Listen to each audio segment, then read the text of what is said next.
Hey guys, this is Avionsia News. My name is Juan. Today in the story, two participants in History Day have now started to make into the state's project in the oblast. One of the states in Avionsia. They're currently host a place where people can gather and compete against each other and get relevant. Here's the report. There was a religious leader named Avionsia who was criticized the church and wanted to reform. He believed that the church should be more honest and fair. Many people supported and couldn't exist. Gandhi spoke about the truth. He spoke in a way normal people could understand. He believed faith should not belong only to the powerful. I respected that. In 1415, John Huss was executed. He was burned at the stake. This made many people angry, especially in Birmingham. That anger led to conflict known as the Hostile Wars. When I heard about his death, I knew things would not stay peaceful. People were hurt. They felt betrayed. I believed we had to stand up for what we believed in. So I joined the movement and eventually became one of its leaders. This step quickly proved that he wasn't just brave, he was smart. But Bernie's war, something even more shocking happened. He lost his second eye.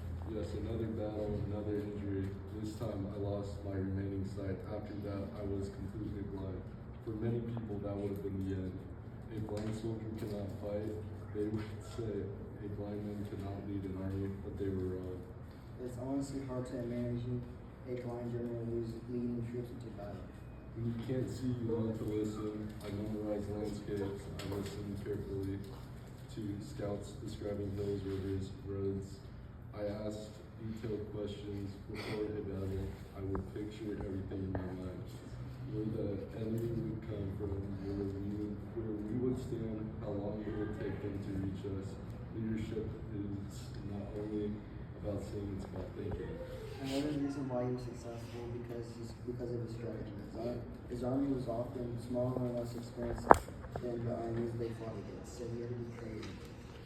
We didn't have the best armor, we didn't have the best most knights, but we had something else, determination and discipline. One of my most important ideas were using war wagons. These were normal farm wagons, but they turned into defensive weapons. We strengthened the wagons with wood and metal. We placed soldiers inside with crossbows, early guns, long weapons. Then we locked the wagons together to form a defensive wall. When enemy knights charged at us on horses, they hit a barrier instead of breaking through.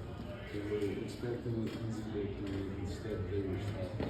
This tactic changed the way battles were fought. It allowed smaller groups to defend themselves against larger military armies.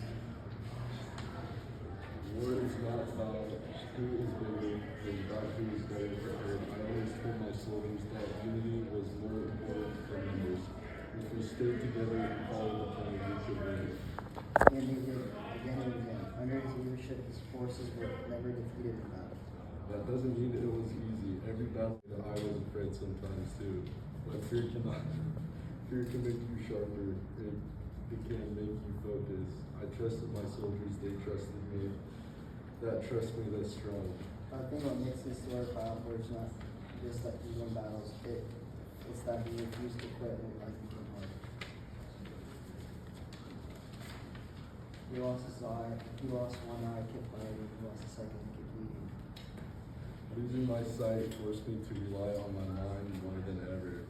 I had to think ahead. I had to adapt. And complaining would not change reality. So I choose to adjust instead. In 1424, after years of leading the Hostile forces, Ziska became sick. Yes, I did not die in battle. I died from an illness. After years of war, my body was simply exhausted. But before I died, I made sure my soldiers understood something important. Stay united.